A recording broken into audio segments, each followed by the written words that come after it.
Hola, ¿qué tal? Muy buenas tardes. Muy buenas tardes a todos. Bienvenidos nuevamente a un nuevo encuentro de mujeres argentinas emprendedoras. Hoy tenemos el gusto y el agrado de contar con la presencia de María Eugenia Vidal. Previo a dar inicio al webinar del día de la fecha, para los que no nos conozcan, les presento a Mujeres Argentinas Emprendedoras. Es una organización que tiene el objetivo de fomentar el liderazgo femenino y el emprendedurismo a partir de la capacitación, la mentoría y la conexión a través de la red MAE, la Red de Mujeres Argentinas Emprendedoras.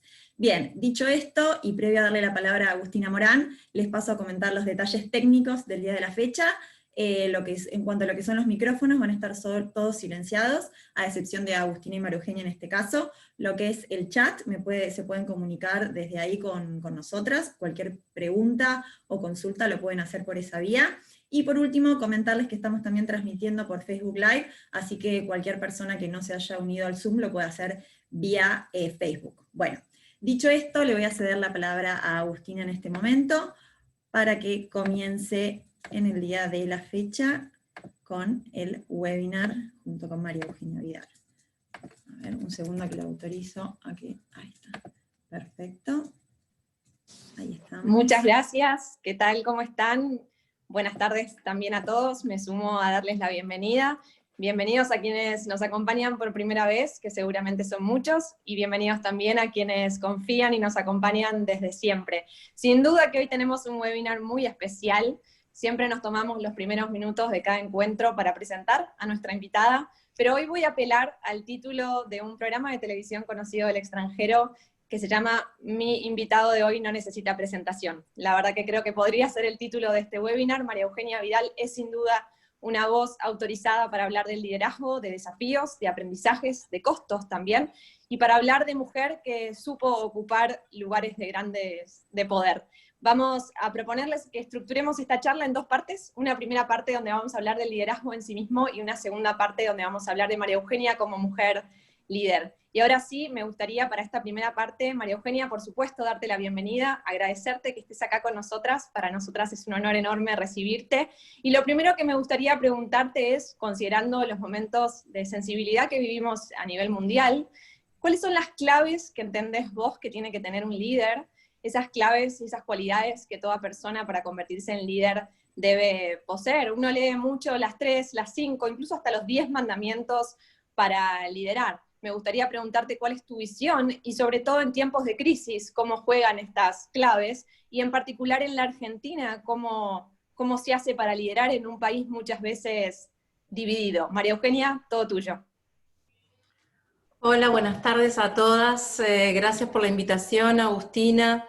Antes de empezar a contestar tu pregunta, les voy a pedir que no hagamos, creí que estaba acordado que no hiciéramos vivo de Facebook, porque yo cuido mucho mis apariciones públicas y estoy regulando mucho lo que digo hacia afuera, justamente porque creo que este es un momento muy especial de la Argentina, y que es un momento que tenemos que cuidar, y donde tenemos que estar muy cerca de la gente, y sobre todo en un clima de tanta división y de tanta grieta, tenemos que ser muy prudentes, y yo he tratado de llamarme a un silencio que he respetado casi en un 99%. Les dije que sí, porque esta es una iniciativa que me llegó de una manera muy linda, me llegó a través de un integrante de una red que integro de vecinos, donde cocinamos para un comedor, en un barrio de la ciudad de Buenos Aires, y bueno, uno de sus integrantes me lo pidió, y la verdad que me gustó que fuera un grupo de mujeres. Contestando tu pregunta, Agustina, me parece que lo primero que plantea el liderazgo en crisis, más allá del liderazgo en general, es mucha temple.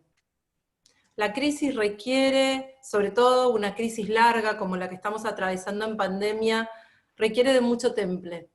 Y de una estrategia o un camino, aun cuando una crisis te puede plantear readaptaciones o redefiniciones, siempre tiene que haber un punto de partida, un lugar sobre el cual redefinir. Muchas veces pensamos que la crisis es improvisar, requiere de improvisar, y yo creo todo lo contrario. Yo creo que las crisis requieren método. Aún para manejar crisis se requiere de un método. Y a mí el método me fue muy útil a lo largo de toda mi carrera pública para ayudar a lograr objetivos, que parecían muy difíciles, y en esto siempre digo que la transpiración es más importante que la inspiración, poder armar equipos buenos, competentes, tener un plan de trabajo claro, con objetivos, con metas medibles, cuantificables, con fechas definidas de cuándo hay que alcanzar esas metas. Eso es muy útil para lograr objetivos. Pero cuando estás en un contexto de crisis, también hay un método, que no necesariamente es eso, es ese, pero hay un camino por donde ir. Y te voy a poner un ejemplo de lo que fue el periodo de crisis económica que se inició para nosotros en abril de 2018, y que duró toda nuestra gestión, cuando los mercados internacionales se cerraron al crédito y la Argentina atravesó muchas devaluaciones. Cada una de las devaluaciones al gobierno de la provincia lo ponían frente a una sociedad que iba a recibir un impacto inflacionario, frente a la pérdida de poder adquisitivo del salario. Ya solo eso generaba más demanda social, la necesidad de un Estado que estuviera fuerte y asistiera, pero al mismo tiempo menos recaudación de impuestos. Entonces, con menos recursos teníamos que hacer más cosas. Y eso supuso, además, garantizar la paz social en un lugar tan difícil como el conurbano, y eso supuso reorganizar nuestro gobierno. Y frente a eso, empezamos a cambiar nuestra dinámica de gobierno, empezamos a tener una mesa de crisis que se reunía todos los lunes a la tarde, donde estaban todos los responsables de las áreas involucradas en el manejo de la crisis: seguridad, desarrollo social, salud, el Ministerio de Gobierno que tenía vínculo con los 135 intendentes, el jefe de gabinete, el área de comunicación. Todos trabajamos en conjunto en determinados indicadores que también empezamos a seguir: cantidad de manifestaciones o cortes de calle, cantidad de situaciones de inseguridad en determinados focos de conflicto o barrios con mayor índice de delito, la cantidad de presencia de productos en góndola, para que no se generara una sensación de que si faltaban productos de segunda marca, la gente sintiera que no tenía opción, y que eso pudiera generar un eventual mal humor social o mayor tendencia a un conflicto. Fuimos redefiniendo nuestros indicadores de crisis, y esa mesa funcionó durante 2 años. Funcionó hasta el día que nos fuimos. Lamentablemente la crisis económica no se resolvió, pero eso obligó a redefinir el gobierno, y además de esa mesa yo tenía una reunión semanal con el ministro de Economía para evaluar cómo venía la recaudación de acuerdo a lo proyectado, cómo estábamos generando los recursos para que toda la parte de asistencia social y el pago de salarios no fuera desguarnecido, cómo al mismo tiempo sosteníamos las obras que estábamos haciendo sin empezar obra nueva, porque detrás de esas obras, más allá de la infraestructura, había más de 30.000 puestos de trabajo, que si cortábamos las obras iban a quedar sin empleo, agudizando la crisis. Digamos, todo eso implicó un método de administración del conflicto. Y así fue como, por ejemplo, en 2018 pudimos sobrellevar la crisis económica, una paritaria docente conflictiva a lo largo de todo el año escolar con más de 20 días de paro, una amenazas de bombas en las escuelas, no sé si recuerdan, pero hubo cientos y cientos de escuelas que paralizaban su trabajo porque alguien amenazaba que había una bomba y había que aplicar todo un protocolo.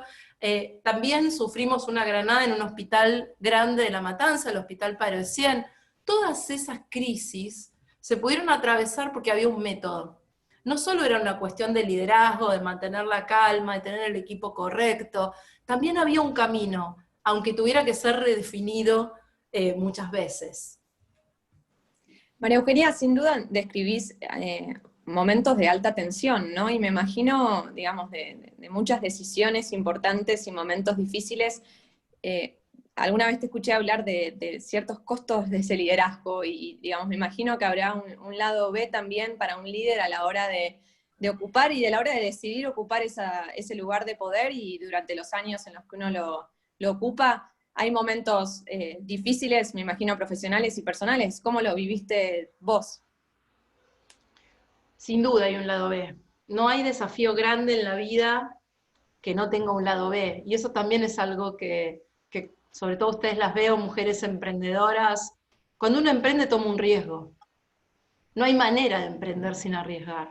No importa cuál sea el camino que hayan elegido. Para mí, ser gobernadora de la provincia de Buenos Aires, y ser la primera gobernadora mujer, y ser no peronista, y todo lo que eso significaba, era un enorme riesgo. No hay grandes logros sin grandes riesgos. y supone, por supuesto, un costo personal. Sobre todo para las mujeres que todavía peleamos contra la doble carga y esta mirada familiar sobre nuestras responsabilidades al interior del hogar. Y eso también fue un costo para mí. No es casualidad que haya podido tomarme mis primeras vacaciones, realmente vacaciones, cuando dejé el cargo, que haya podido conformar una pareja y que lo primero que me pasara a los 3 meses de ser gobernadora es divorciarme. Digamos, hubo muchos costos en términos familiares y personales, y ni hablar el ponerme en riesgo, que no solo implicaba en ponerme en riesgo yo, sino sobre todo poner en riesgo a mi familia, a partir de las batallas que había decidido dar. Pero también el aprendizaje que tuve en ese proceso, que al final del día para mí es lo que más cuenta, lo que uno aprende, porque cada uno de ustedes aprende cuando asume un desafío que parece difícil. El desafío puede tener éxito o puede fracasar, pero lo que uno aprende no te lo saca nadie. Y ese aprendizaje que yo tuve a lo largo de esos 4 años, hoy creo que son mi principal capital. Si ustedes me preguntan qué es lo que más me llevé de la provincia de Buenos Aires, no fue el ser más conocida, no fue un salto en mi carrera política, o la proyección que tenga futuro. Por supuesto, tampoco me volví rica, todo lo contrario, salí más pobre de lo que entré, pero si hay algo que me llevé y que hoy es algo que valoro enormemente, es lo que aprendí en esos 4 años, y que me convirtieron en una persona distinta para todo lo que emprendo hoy. Creo que así es como hay que ver los caminos difíciles. Me gusta esto de poder hacer un paralelismo entre lo que viviste vos como líder del sector público, de lo que vivimos nosotras las mujeres emprendedoras, y digamos, en ese mismo paralelismo, la vez pasada leía a la autora de Harry Potter, a J.K. Rowling, en realidad dando un discurso en Harvard, y ella tuvo momentos personales muy duros, y ella decía, yo no les voy a ponderar el fracaso, decía ella, ¿no? Pero a mí el fracaso me ayudó a ser determinante. Me expuso a la determinación. Y eso quiero preguntarte a vos, ¿en qué momentos sentiste, me hablabas de aprendizaje, de que aprendiste más, ¿no? En momentos de derrota o en momentos de victoria, ¿dónde fue que te sentiste que hubo un mayor crecimiento para vos? Sin duda que uno aprende mucho más de los errores que de los logros. De hecho, hay una enorme lección de los logros para mí, que es que los logros, si no estás en eje, pueden volverse muy peligrosos. Yo recuerdo que cuando gané, en el 2015, decidí no mirar los diarios por 15 días. Mira. Ninguna editorial, ninguna opinión, porque sentía que si miraba eso, me podía contaminar, y podía creer que era mejor de lo que en realidad era. Cuando perdí, tampoco los leí durante 15 días. No era ni esa a la que describían cuando gané, ni tampoco era la que describían cuando perdí. Y me parece que sostener el eje y tratar de... Yo soy hoy de las que insisten más en mi espacio político con la necesidad de autocrítica, pero esa autocrítica no es buscar culpables o buscar respuestas fáciles a por qué no fue mal, sino es una autocrítica que supone aprendizaje. Es una autocrítica para ser mejores de verdad, incluso aunque no volviéramos a gobernar. Es como una manera de cerrar bien un capítulo de nuestro proyecto político, ¿no? Darle un cierre, pero un cierre en el mejor sentido, y para mí no hay cierre sin aprendizaje, sin evaluación, sin ver en qué fallamos, ¿no? Me parece que ese es un ejercicio que va a ser bueno para la gente, para cuando volvamos a pedirle el voto y demostrarle que aprendimos, pero sobre todo va a ser bueno para nosotros mismos. Y creo que hay una enorme oportunidad de aprendizaje en el error. Enorme. Yo aprendí mucho de mis errores. Recién les hablaba de la crisis con los docentes, más que con los docentes, con los sindicatos docentes, a lo largo de todo el 2018 sin cerrar una paritaria. Esa crisis a mí me enseñó mucho. Porque es verdad que empezó siendo una crisis con los sindicatos y no con los docentes, pero por no haber encontrado el camino de salida se convirtió en una crisis con los docentes. Me abrió una brecha con ellos que habían confiado en mí, enorme, que después no pude volver a restaurar. ¿Por qué? Porque no había construido un canal de confianza y diálogo viable con los líderes sindicales. Entonces, a la larga, eso fue generándome una brecha con los mismos docentes y hasta con las familias, que aun cuando creyeran que mi argumento era válido, querían que sus hijos fueran a la escuela. Entonces, esa crisis, por ejemplo, fue una crisis que me enseñó mucho.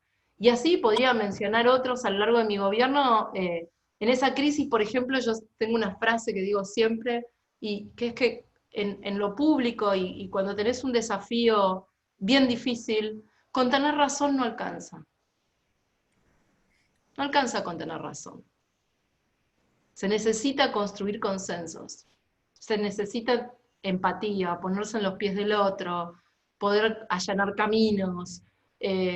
Si no, tal vez te quedes en la satisfacción de que siempre defendiste lo correcto, pero nunca vas a lograr nada importante, ¿no? Y si el objetivo que uno tiene de verdad es transformar, tiene que estar dispuesto a ponerse en los zapatos del otro y a construir esos consensos. Eso es algo que definitivamente me enseñó la gobernación. Uno puede ganar una elección con el 50% de los votos, pero no gobierna con el 50% de los votos. Tiene que gobernar con los que representan el 50% de los votos restantes también. Bien, y María Eugenia, te pregunto un poco es lo que estás comentando en este momento, ¿no? Pero cuando en algún punto uno pierde, ¿se cuestiona el liderazgo? ¿Cómo es esa autocrítica y el replanteo desde el otro lado, no? Es una pregunta difícil porque para mí uno no se define líder lo definen los demás. Las condiciones de liderazgo no las define uno. No, uno no se levanta un día a la mañana y dice yo voy a ser líder. Habrá gente que sí, no es mi caso. Yo creo que el liderazgo se construye y se demuestra, no se impone ni se decide. Son condiciones que uno tiene, que por supuesto después puede trabajar para desarrollar. Después hay herramientas, como les decía antes, hay método, hay otras características que uno puede usar a su favor. Pero creo que líder te definen los demás, no te definís vos. Ahora, María Eugenia, te hago una pregunta, ¿cómo se vuelve a la vida de antes, a la vida normal, digamos? Te saco un poco ya de un tema más estricto de líder, sino después de haber ocupado mesas de poder y situaciones bien difíciles. Me acuerdo de haber escuchado a Michelle Obama en el documental que tiene de Netflix, te voy a citar algo así como bien pochoclero, y ella decía, en realidad, no volvés a la vida de antes, es un camino distinto, dice ella lo define de esa manera. ¿Cómo lo viviste vos? Sin duda esta no se parece a mi vida de antes, pero definitivamente tampoco es mi vida de gobernadora. Y me gusta esta vida. Es lo primero que tendría para decirte. Lo primero que me pasó es que yo traté nunca, a lo largo de esos 4 años, hice un enorme ejercicio personal para no desconectar totalmente con mi vida de antes. Yo siempre supe que el poder se terminaba y que había un día en que te ibas a ir, a los 4 años, a los 8, a los 12, pero hay un día que se termina. El poder no es para siempre. Y entonces trabajé mucho siendo gobernadora, porque además añoraba mi vida de antes. Yo vivía en un barrio de clase media, en el conurbano, que no era un country, que era un barrio común, con rejas, con mi familia, y hacía las compras, y viajaba en un bus que me llevaba al centro. Tenía una vida muy normal, muy normal. Y los fines de semana iba a ver a mis padres que vivían a 20 minutos a almorzar con ellos, y hacía asados con amigos los sábados, y iba a las reuniones de padres del colegio. Era una mujer bastante normal. Y de repente fui gobernadora. Y en 3 meses tenía 19 años de matrimonio, y en 3 meses me divorcié, me mudé a una base militar y cambié de trabajo.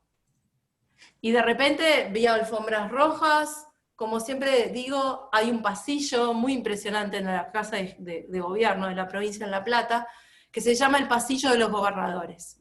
Y están las fotos de todos los gobernadores de Dardo Rocha para acá. Todas las fotos estaban en blanco y negro y eran todos hombres. Lo primero que me pasó cuando crucé ese pasillo fue decir, el día que yo me vaya de acá va a ser la primera foto color y mujer. Fue un cambio enorme en mi vida, que al principio me hizo añorar mucho y durante varios años mi vida anterior. Y entonces yo me bajaba al kiosco a comprar chocolates para mis hijos cuando volvía a la escuela, de la escuela del trabajo, y y trataba cada tanto de ir a buscar a mi hijo a la salida, como una madre más, y no me perdía ninguna reunión de la escuela. Trataba como de, y los domingos a las 2 de la tarde, cuando no había mucha gente, me iba al supermercado, para seguir yendo al supermercado y ver los precios. Como que generaba estrategias para que mi vida no fuera tan distinta. Entonces la verdad es que cuando me fui del poder, yo disfruté recuperar eso. Me fui a la casa de mis padres, que también viven en una casa bastante parecida a lo que era la mía, en Aedo, a 3 cuadras de la estación, y volví a hacer durante 3 meses esa vida. Iba a hacer las compras todos los días, volví a recuperar eso que tenía antes de ser gobernadora, y hoy estoy más en un intermedio entre la pandemia, que me restringe un poco, y haberme mudado a la ciudad de Buenos Aires, eso cambió un poco. Diría que estoy en un buen equilibrio entre la vida que tenía antes de ser gobernadora y la que tuve siendo gobernadora, y estoy bastante feliz con este equilibrio que he logrado. Bueno, me alegro mucho por eso. No es fácil encontrar el justo medio que nos hace feliz, y sobre todo después de la adrenalina que has vivido, que has sabido vivir vos. Vos ya fuiste recién introduciendo esto de ver fotos de hombres, cuadros de hombres, y la sensación de ser la primera cara mujer, así que me gustaría que entremos en este segundo bloque que digamos, proponía yo de María Eugenia como mujer líder. Y lo que me gustaría primero preguntarte, María Eugenia, hoy se escucha mucho del liderazgo femenino en tiempos de COVID, quizás hablando sobre el rol que ha tenido Merkel en Alemania, el rol que ha tenido Jacinda en Nueva Zelanda. Y lo primero que te pregunto, digamos, es, ¿hay un liderazgo femenino, María Eugenia? Porque me cuesta escuchar hablar de liderazgo masculino. ¿Por qué tendemos a hablar de liderazgo femenino? Eso es lo primero que te quiero preguntar. Y después preguntarte, ¿hay para vos el liderazgo femenino, si querés, si es que lo hay, está mejor preparado para liderar en tiempos de catástrofe sanitaria? ¿Cómo lo ves? La verdad es que cuando todo esto del COVID se empezó a discutir y aparecieron las presidentas mujeres como las que mejor gestionaban la pandemia, yo volví a pensar algo que he pensado en el pasado sobre las presidentas mujeres, y creo que con algunas excepciones, en general las mujeres que llegan a presidentas son muy talentosas. Y en realidad son muy talentosas porque tienen que serlo. No tienen otra opción. Es tan difícil para una mujer ser presidenta que tiene que ser muy buena. Entonces hay 10 en el mundo, iban a ser buenas manejando el COVID. No sé si porque son mujeres, pero precisamente por su género les costó muchísimo llegar a ese lugar. Son extremadamente competentes, han tenido que atravesar muchísimas dificultades y crisis. Por eso no me llama la atención que hayan manejado mejor la pandemia. Y creo que en esos sectores donde es más difícil llegar, en general pasa esto, ¿no? Por otro lado, a veces cuando se habla de liderazgo femenino, yo lo he dicho en varias oportunidades en los últimos años, cuando algún periodista o alguien me pregunta en una de estas charlas, ¿vos crees que las mujeres somos más empáticas, somos más conciliadoras? Como si ser mujer te pusiera alguna condición especial, o ser hombre te pone alguna condición especial.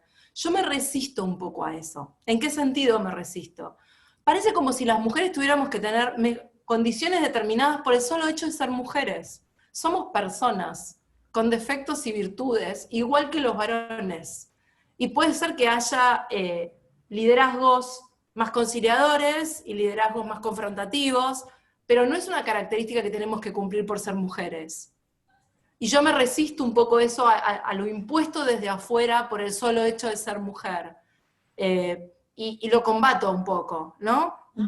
Está claro que como hemos sido criadas y educadas para el cuidado, y eso no está bien, pero pareciera que las mujeres estamos educadas para el cuidado y no para el conflicto. Pareciera que el conflicto es como algo más de varones. Y la verdad es que cuando me tocó ocupar esta posición en la provincia, que era tan difícil y tan confrontativa o tan llena de conflictos, recuerdo que una vez alguien bastante sabio me dijo, tal vez, planteándome, ¿no? Cómo iba a atravesar todos esos conflictos, me dijo, tal vez es porque estás viendo la manera en que los demás los atraviesan. Tal vez deberías pensar que hay una manera de atravesar el conflicto siendo vos. Y ahí fue cuando empecé a decir, y lo dije públicamente, que para ser firme no había que levantar la voz. Y ahí empecé a decir que no me iban a mover de mis convicciones y que eso no significaba prepotencia. Y que la provincia había estado gobernada por machos alfa durante 28 años y no habían podido resolver ni el narcotráfico, ni la violencia policial, ni todas las mafias que se habían enquistado en la provincia. Y entendí que mi camino era distinto, era el conflicto, pero con una administración de conflicto muy diferente a la que se imaginaba de una mujer atravesando el conflicto, ¿no? Sabés que es súper interesante lo que decís, de hecho te escuché hace poco decir que me califiquen de blanda no me sorprende, ¿no? Decías vos hace poco, y yo recién la nombraba a Jacinda, y ella tiene una frase muy parecida a la tuya, en donde dice, ¿por qué asociamos empatía con debilidad? Cuestiono eso y me rebelo totalmente, me niego a creer que no se puede ser compasivo y fuerte, dice ella, ¿no? Y la verdad que tiene que ver un poco con lo que claramente mencionabas recién. Yo creo que uno tiene que ser extremadamente firme y poco flexible en sus valores y absolutamente permeable en todo lo demás. Y si dejas que los valores sean tu marco, son muy ordenadores, muy ordenadores. Y María Eugenia, te pregunto algo en cuanto a lo que dijiste de solo son 10 jefas de Estado, digamos, las mujeres claramente hay como una minoría en ese sentido. ¿Cómo hacemos para revertirlo, digamos? ¿Qué ves que falta para que los números empiecen a crecer desde otro lado, no? Bueno, creo que estamos haciendo, ¿no? Sin duda, el camino que nos tocó a nosotras es mucho más fácil que el que le tocó a nuestras abuelas y a nuestras madres. Yo siento que generación tras generación estamos avanzando. Hay mucho de esto de tomar el riesgo. Hay mucho de esto de tomar el riesgo. No es fácil ser la primera en nada. Y creo que cuando cada uno de ustedes decide llevar adelante un emprendimiento, se está animando. Se está animando a algo que es desafiante. Creo que las mujeres tenemos que tomarle más el gusto a lo difícil. Y creo que tenemos que tomar los desafíos. ¿Por qué? Yo no pienso en mí, que ya pasé los 40 y que, digamos, estoy construyendo un camino distinto. Pienso en mis hijas. Tengo una hija de 19, otra de 17. Quiero que para ellas sea mucho más fácil que para mí. Primero, creo que ellas están mucho mejor preparadas que lo que yo estaba a su edad para enfrentar el machismo. Yo lo tenía naturalizado. Ellas no. Ellas son conscientes de sus derechos, te ponen el freno, están dispuestas a dar la discusión, mucho más que yo a su edad. Pero además, todo lo que yo haga para recorrer un camino difícil va a hacer que mi huella siembre un surquito y para que ella sea más fácil después. Entonces tenemos que pensar no solo en nosotras, tenemos que pensar que lo que hacemos hoy abre el camino para otras mañana. Y de hecho yo creo que llegué a este lugar de gobernadora porque otras mujeres lo intentaron antes. En los últimos días charlaba con Margarita Stolbizer y siempre se lo digo. Si ella y otras como ella no hubieran existido, probablemente yo no hubiera llegado a gobernadora. Como otras lo intentaron antes, yo pude después. Y espero poder lo mismo, generar lo mismo para las que vienen atrás mío. María Eugenia, recién escuchándote un poco incentivándonos a levantar la mano, a realmente animarnos a ocupar las mesas, a salir en las fotos, la verdad que es un buen llamado de atención para todas nosotras. La vez pasada la escuchaba, en realidad hace un tiempo ya, a Isela, decir que cuando ocupó el lugar de CEO eran muchos más los hombres que pedían aumentos de sueldo que las mujeres, ¿no? Y ahí lo que te pregunto, digamos, ella reflexionaba en el sentido de que muchas veces nosotras nos subestimamos, nos creemos que menos de lo que realmente somos y no nos animamos a levantar la voz. ¿Vos lo vivís así? ¿Creés que a veces somos nosotras mismas, más allá de compartir con vos que a veces hay como fuerzas externas que digamos, nos obstaculizan, pero muchas veces nosotras las mujeres nos retiramos antes de tiempo, digamos? Yo no podría hablar con profundidad del sector privado, porque eso Isela sabe mucho más que yo. Yo hice toda mi carrera en el sector público y ahí no hay discriminación salarial, ¿no? El salario para un gobernador es lo mismo su gobernador, gobernadora, secretario, secretaria, subsecretario, subsecretaria, digamos. Ahí no hay discriminación salarial. pero sí creo que las mujeres no tenemos, y lo digo por haberlo hecho, ¿no? Y como yo digo, modernamente estoy en un periodo de construcción, mis hijas lo dirían así, pero yo sé que durante mucho tiempo consentí el machismo, y vi el machismo como un desafío. O sea, en lugar de cuestionarlo, dije, voy a ser igual a pesar de el machismo. Y en realidad lo que tenía que hacer es cuestionarlo, porque no era justo. Me parece que sobre todo las mujeres de mi generación y tal vez un poco más grandes, tenemos que volver a ponernos en ese lugar, ¿no? De hecho, si me preguntabas a los 30 años si me sentía discriminada por ser mujer, con todos los lugares que ya había ocupado, te hubiera dicho, no, por ser mujer no, por ser joven. No me decían esta chica, me decían en muchos lugares del estado donde había llegado rápido, me decían esta pendeja. Entonces me sentía más discriminada por ser joven que por ser mujer. Me tomó años darme cuenta que había un machismo, que estaba mal, porque bueno, en mi casa también estaba naturalizado, en mis vínculos estaba naturalizado, y bueno, ahora digo que a partir de que mis hijas me están enseñando, ya desde hace unos años estoy en una etapa de deconstrucción, pero mi mejor consejo a las mujeres que se animan a los desafíos es no acepten el machismo como un obstáculo inevitable, cuestiónenlo, aun cuando lo puedan superar. ¿Y por qué crees que un poco a la mujer nos cuesta cuestionar, ¿no? Como que, o quizás nos cuesta esto que decís, como animarse a hacerlo difícil. ¿Crees que es algo cultural? Bueno, que es por un camino que hoy estamos marcando. Porque me parece que es lo mismo que le puede pasar en otras situaciones de discriminación a otras personas, porque estamos rodeadas de varones. ¿Cuántas mujeres encontrás en una sala de directorio? ¿Cuántas mujeres encontrás ahora? Empiezan a aparecer las mujeres en un gabinete. ¿Cuántas mujeres entre los cargos más relevantes de un gobierno? Ahora hay paridad de género en la legislatura y en el Congreso. ¿Cuántos años? Con el cupo del 30% y antes ni eso. Somos pocas. Y nadie se siente como en un lugar donde no tiene pares, donde es el único y está sometido a más examen y a doble vara. Y te tiene que gustar lo difícil, te tiene que gustar mucho los desafíos, pero no debería ser así. También, ojo con esto de que nosotras, es cierto que nosotros tenemos que desafiar el sistema, pero sin consentirlo. No está bien entrar en una reunión de directorio y que haya pocas mujeres, en cualquier empresa. No está bien que la mayor parte de los dueños de empresas de este país sean varones. Ni que en la historia la mayor parte de los presidentes hayan sido varones, o que yo haya sido la primera gobernadora mujer.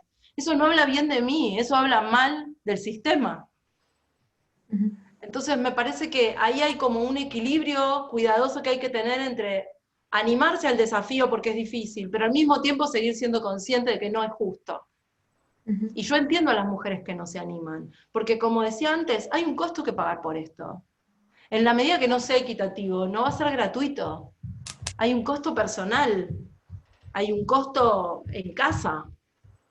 Y todas ustedes lo saben y lo conocen, porque si son emprendedoras y atraviesan crisis, y digo, todo esto que les digo les debe resonar en algún lugar. Entonces, yo creo que el sistema sigue siendo injusto y tenemos que tener conciencia de eso. Y por eso muchas mujeres no se animan. Muchas mujeres no se animan. María Eugenia, hablabas recién de mujeres ocupando directorios, y bueno, ha salido una última resolución de IGJ, digamos, estableciendo, ¿no?, el cupo y en algunas personas jurídicas. Y me gustaría preguntarte, el debate está instalado, hay algunas voces de mujeres que tienen una larga lucha por el género y apoyando a la igualdad, dicen, bueno, por lo menos, no sé si es la mejor medida, pero instala el debate, ¿no? Dicen quienes la defienden, y por el otro lado se escucha, bueno, en algún punto le quita la palabra mérito de lugar, porque quienes llegan pueden llegar por su género y no tanto por el mérito. ¿Qué opinión tenés vos sobre estas medidas de discriminación positiva, que es como se llaman? Yo creo en las medidas de discriminación positiva. No son perfectas, pero son necesarias. Creo en eso. no creo que se quite el lugar a alguien que tiene mérito. Hay mujeres con mucho mérito, en todos los campos. No es que le están dando un lugar a una mujer que no tiene mérito, le están dando lugar a una mujer. Punto. Digamos, no asumamos que no tiene mérito porque está ocupando un lugar por discriminación positiva. Mira, cuando recién se pusieron los cupos del 30% en política, y pasó lo mismo ahora con el 50% el año pasado, hace 4 años cuando se sancionó la ley, que primero se sancionó en la provincia y después a nivel nacional, por supuesto empecé a escuchar, van a poner al amante, van a poner a la hija, van a poner a la esposa. Te puedo mostrar todas las listas electorales del año pasado, no pasó eso ni en el oficialismo ni en la oposición. Era mentira, prejuicio. Hay un montón de mujeres valiosas hoy ocupando las bancas. Y si hay una que no es valiosa, no es por ser mujer, como hay muchos varones que no son valiosos ocupando las bancas. Entonces, yo creo en la discriminación positiva, por lo menos hasta que haya un sistema con mayor igualdad. María Eugenia, me gustaría preguntarte algo muy inspirador de escucharte a vos y de, digamos, como mujeres emprendedoras, muchas veces nos ha tocado atravesar, digamos, estereotipos de género a la hora de emprender y a veces uno quizás debiera aprender a salir adelante por sí misma, pero escuchar que otras han atravesado estas situaciones nos hace sentir más acompañadas, y vuelvo a poner el ejemplo de este documental de Netflix que te mencionaba recién, en donde Michelle dice que cuando quiso aplicar a Princeton en el secundario le dijeron, no sos material para Princeton, le dijeron, ¿no? Obviamente hoy es graduada de Princeton y mostró estar más que calificada para hacerlo. Me gustaría preguntarte, ¿te tocó sentirte estereotipada en muchos momentos? ¿Cómo los viviste y cómo se sale adelante sobre todo, ¿no? ¿Cómo se contestan, digamos? Recuerdo que un año antes de ser candidata en la provincia, tuve una reunión, yo era vicejefa de gobierno de la ciudad, y vino un intendente del conurbano de ese momento, muy importante, que ya sabía que yo quería ser candidata a gobernadora. Y me conocía de antes, y me acuerdo que me miró, un intendente de más de 20 años, ¿no? De intendente. Y me miró y me dijo, daba vueltas, y en un momento me dijo, yo no sé cómo decirte esto, porque yo quiero que sepas que yo te respeto mucho, pero vos no sos para la provincia. Una mujer tan joven, que no es parte del sistema político bonaerense, no te vas a adaptar, y no te van a elegir. Y en ese momento, yo que tenía 0 chance de ser elegida, tenía 6% de intención de voto y 30% de conocimiento, recuerdo que le dije, bueno, qué bueno que no es decisión tuya, sino de los bonaerenses que viven ahí, veremos. Con más confianza externa de la que en realidad sentía, ¿no? Pero más allá de la respuesta, esa es una de millones de situaciones que viví. Lo que aprendí es que la mejor respuesta a la discriminación y a la subestimación son los resultados. Porque a la larga los resultados llegan. Pueden tardar un poco más que el comentario discriminatorio, seguramente, pero los resultados llegan. Y el respeto que se genera es inevitable. Es inevitable. Sin duda es más difícil. Y no está bien que sea más difícil, pero hasta hoy lo es. ¿Qué me ayudó a mí? Me ayudaron muchas mujeres. A lo largo de estos últimos años, fui bastantes veces a tomar el té a la casa de una mujer que yo quiero mucho y que ha sido muy importante para la política de la provincia, que es Graciela Fernández Mejide. Una mujer que me supo escuchar, que me supo acompañar, que había ganado la provincia una vez de manera inesperada, que me acompañó cuando era candidata en la campaña, lo mismo que Margarita. Hubo mujeres que de alguna manera solidariamente y en silencio me acompañaron estos años. Y no necesariamente de mi partido.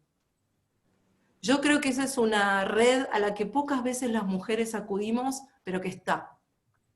Que está. De hecho, con Isela hablé hace unos días atrás, hacía más de un año que no hablábamos, y estuvimos un rato largo charlando las dos.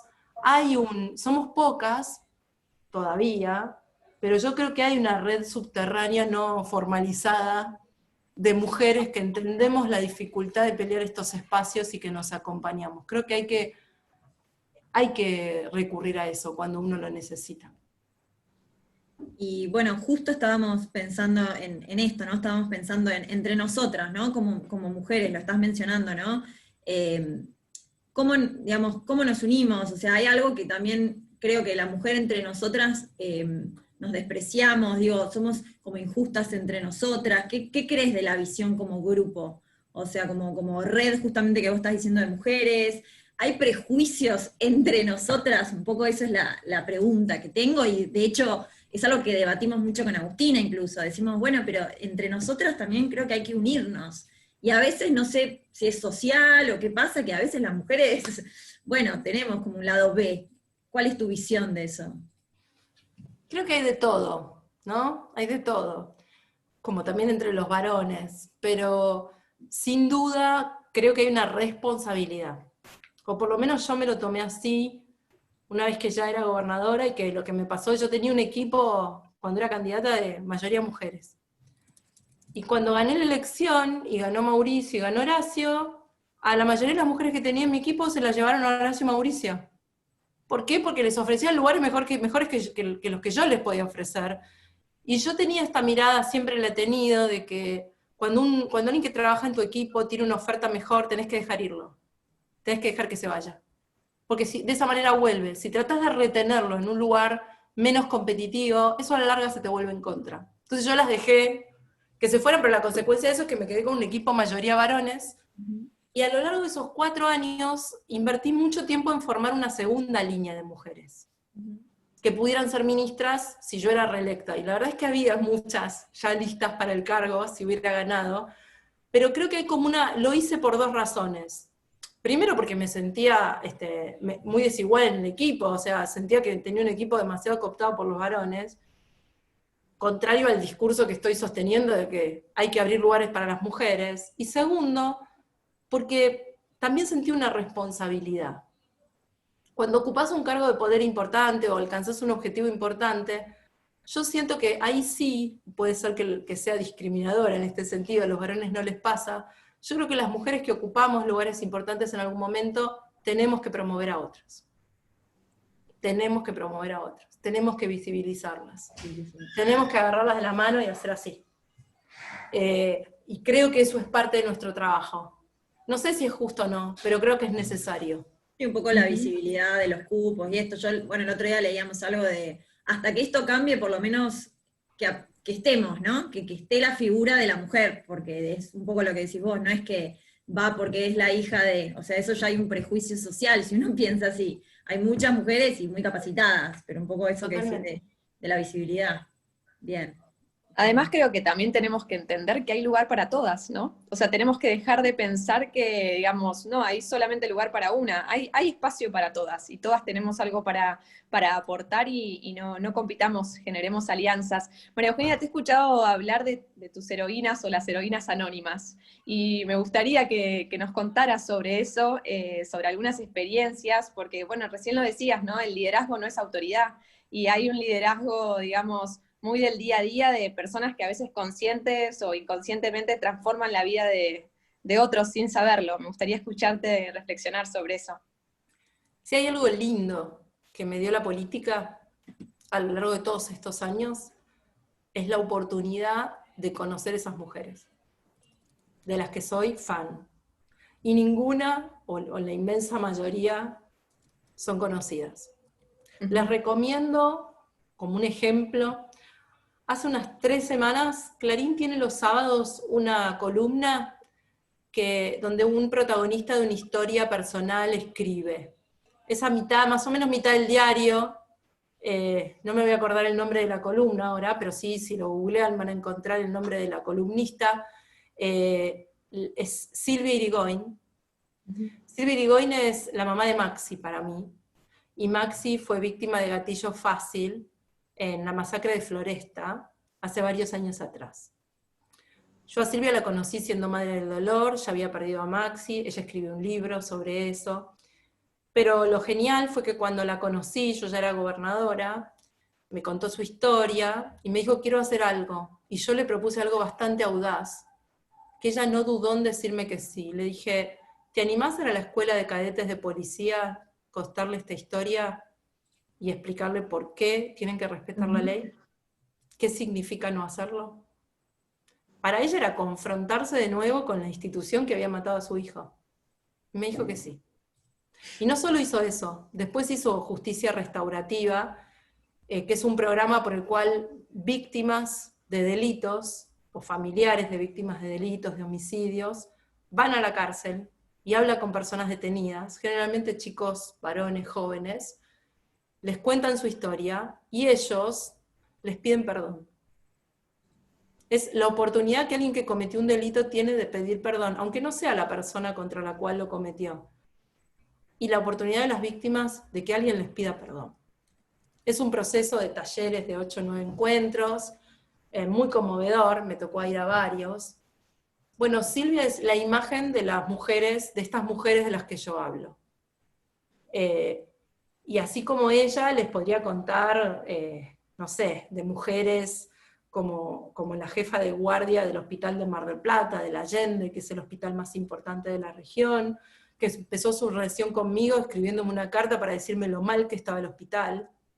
Y yo fui y caí en una guardia de noche a hablar con ella, y hacía 2 días que no dormía.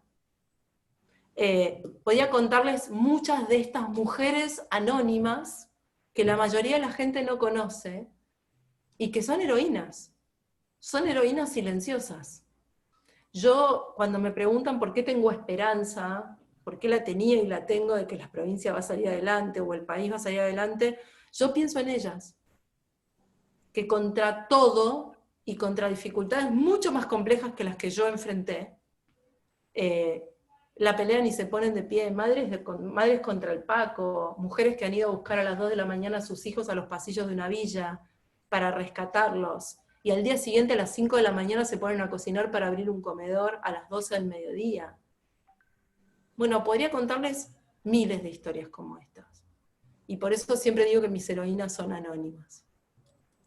La verdad que es sumamente conmovedor escucharte, y además inspira, ¿no?, muchísimo escuchar estos relatos para saber que todos en nuestro lugar podemos aportar. Me gustaría preguntarte, María Eugenia, lo has obviamente dicho a lo largo de toda esta conversación, pero te imagino hablando con tus hijas, y digamos, cuando hablas, si tuvieras que dirigirte a estas generaciones que siguen, que vienen, que están mirándote, ¿cómo las inspiramos y cómo le damos ese empujón para que se animen, para que se conviertan en líderes y realmente se empujen a salir?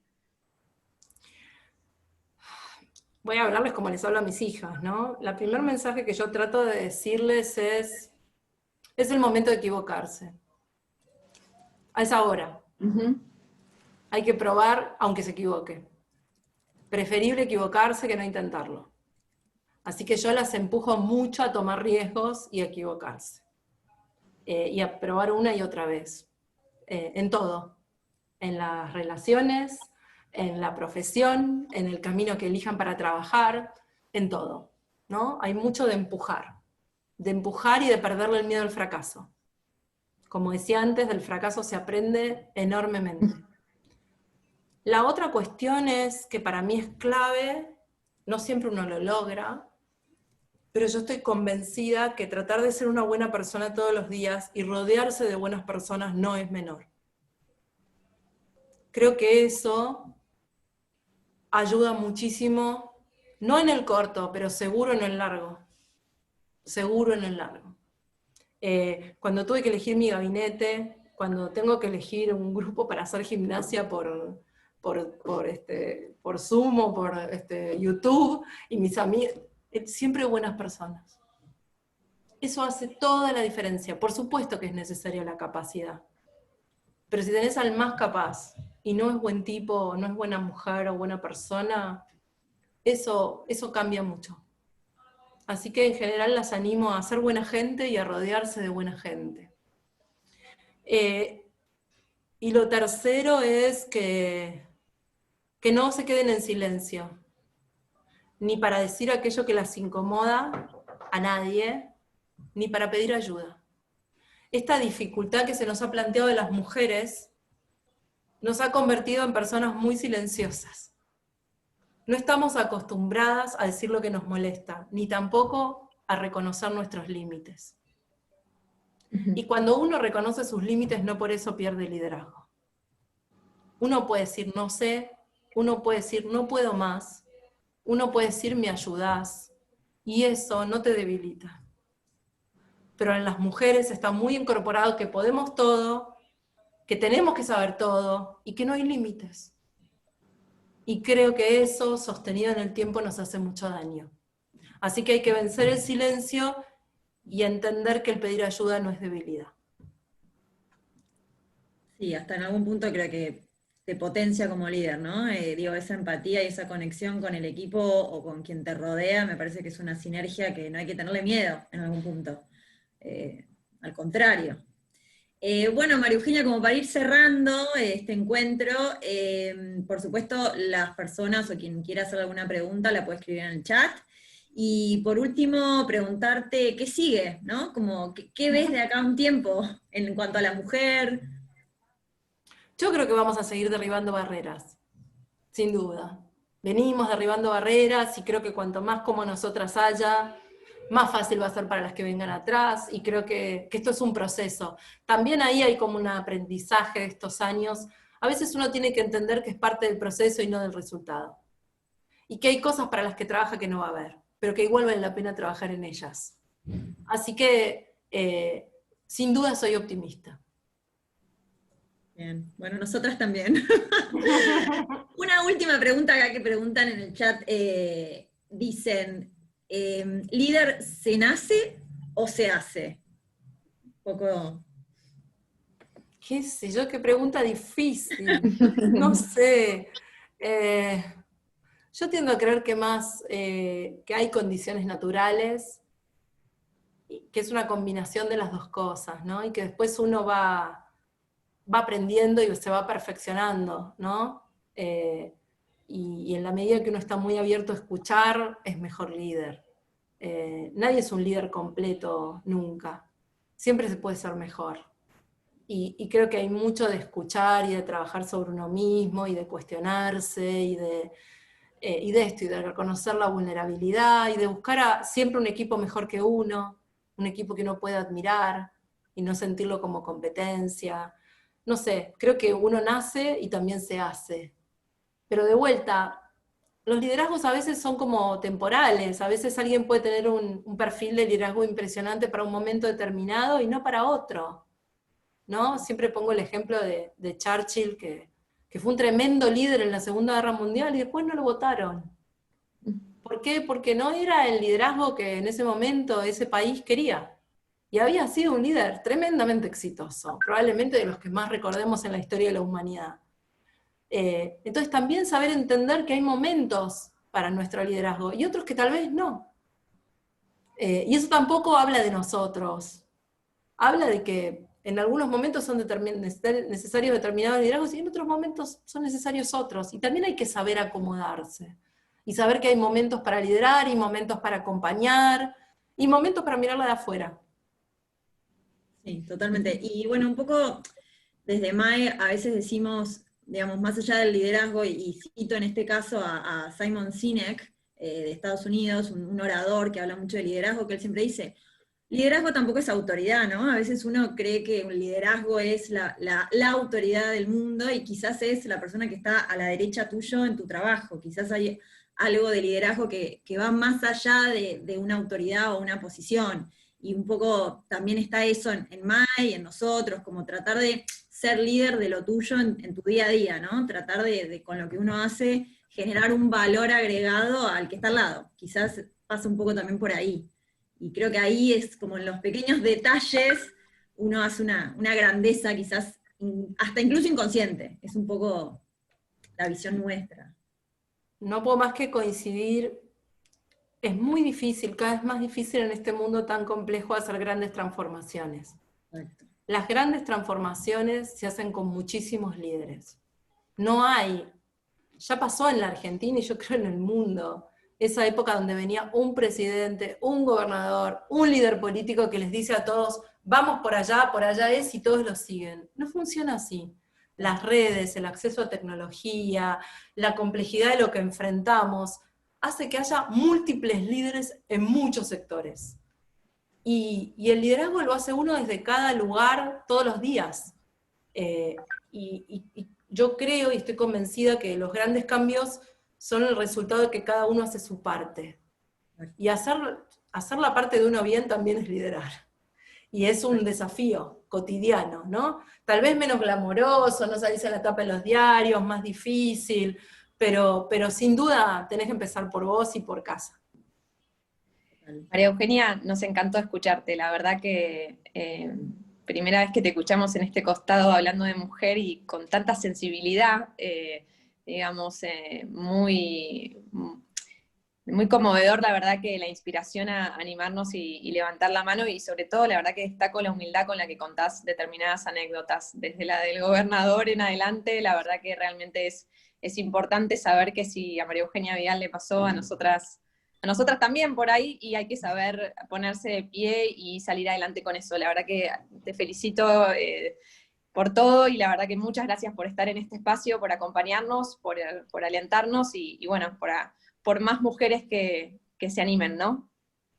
No, soy yo la agradecida, gracias Agustina por haberme invitado, gracias a cada una de ustedes por apostar, porque finalmente si emprenden, apuestan y generan valor, y eso es tremendamente importante en un país como el nuestro hoy, que haya mujeres que generen valor. Así que gracias por seguir apostando, por no bajar los brazos, por no darse por vencidas. La Argentina que yo sueño es de las que no nos damos por vencidas. Así que de verdad que para mí es muy inspirador ver tantos cuadraditos de mujeres que quieren seguir peleando. Gracias, les mando un beso enorme y gracias por la invitación. Gracias a vos, María Eugenia. Gracias. Hasta luego. Gracias a todos. Hasta luego. Chao, hasta luego.